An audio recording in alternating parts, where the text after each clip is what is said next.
The crimson warning lights bathed the bridge of the explorer's dream in an ominous glow as Zainab Khan checked the navigation console for the third time in 10 minutes. The readings made no sense.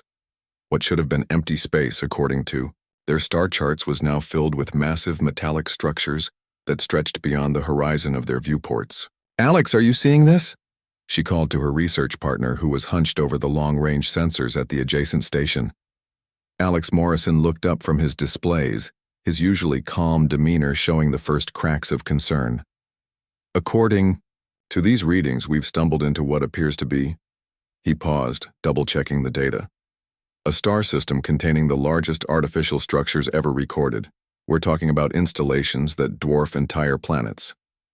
Their small research vessel had been conducting a routine survey mission in what Earth's databases had classified as an unexplored sector. Now, as they drifted between towering space stations and geometric megastructures, it became clear they had wandered into something far more significant than uncharted space. A deep, resonant tone echoed through their ship's hull, the universal signal for an incoming transmission. Zainab's fingers moved across the communications array with practiced efficiency, though her heart rate had noticeably increased. The main screen flickered to life, revealing a being that looked like it had been carved from living stone. Multiple eyes, each the size of a human fist, regarded them with what appeared to be a mixture of curiosity and disdain. When it spoke, the translation system struggled to keep pace with the complexity of its language. "Unknown vessels of the primitive species," the being intoned, its voice carrying the weight of absolute authority. "You have entered the territorial boundaries of the hegemonic convergence. State your purpose or face immediate atomization." Alex stood slowly, straightening his shoulders in that particular way Zainab had seen him do before difficult presentations at the university. "I'm Dr. Alex Morrison, and this is Dr. Zainab Khan.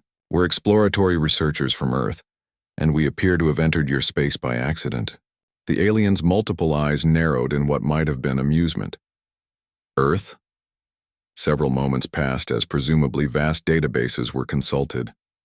"Ah, yes. The isolated world on the galactic rim. Your species was flagged as technologically nascent approximately 300 of your years ago. You should not possess the capability for interstellar travel." Zainab stepped forward, her scientific curiosity overriding her apprehension. "We've made significant advances since then. But more importantly, we had no idea your empire existed. Our deep space surveys showed this region as uninhabited." Empire. The being's form seemed to shift, growing larger and more imposing.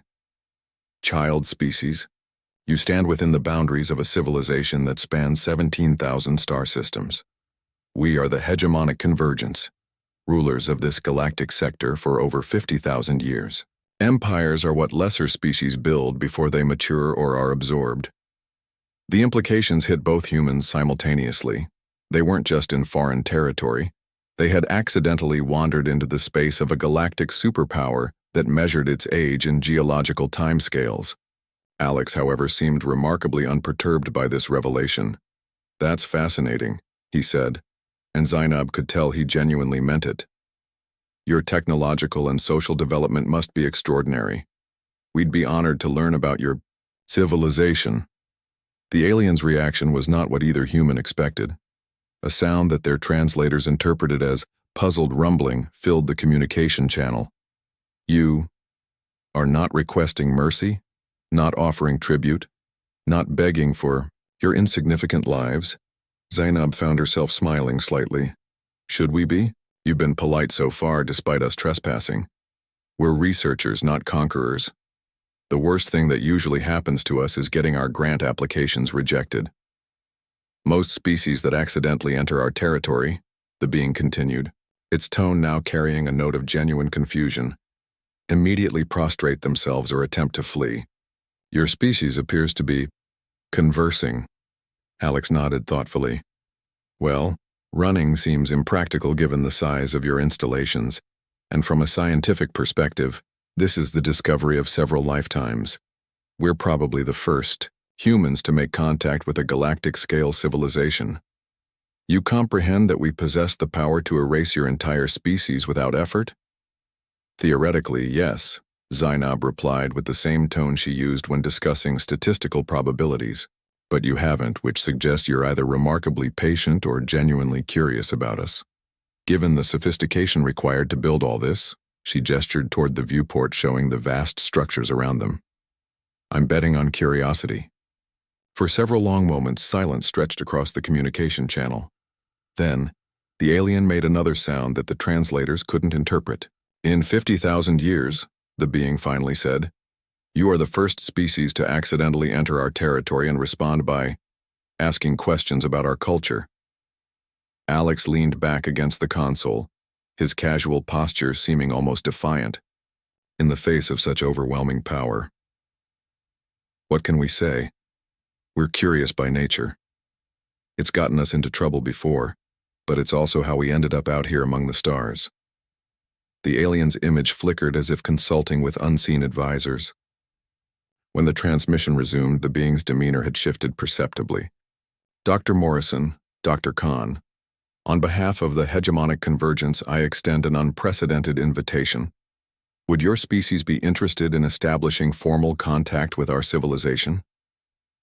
Zainab and Alex exchanged glances, and in that moment, both realized that their small research mission had just accidentally initiated humanity's entry onto the galactic stage. We thought you'd never ask, Zainab replied. And somewhere in the vast network of the hegemonic convergence's collective consciousness, a notation was made about the strange little species that had wandered into their territory and somehow managed to turn a potential first contact disaster into a diplomatic breakthrough, simply by not being afraid to ask questions.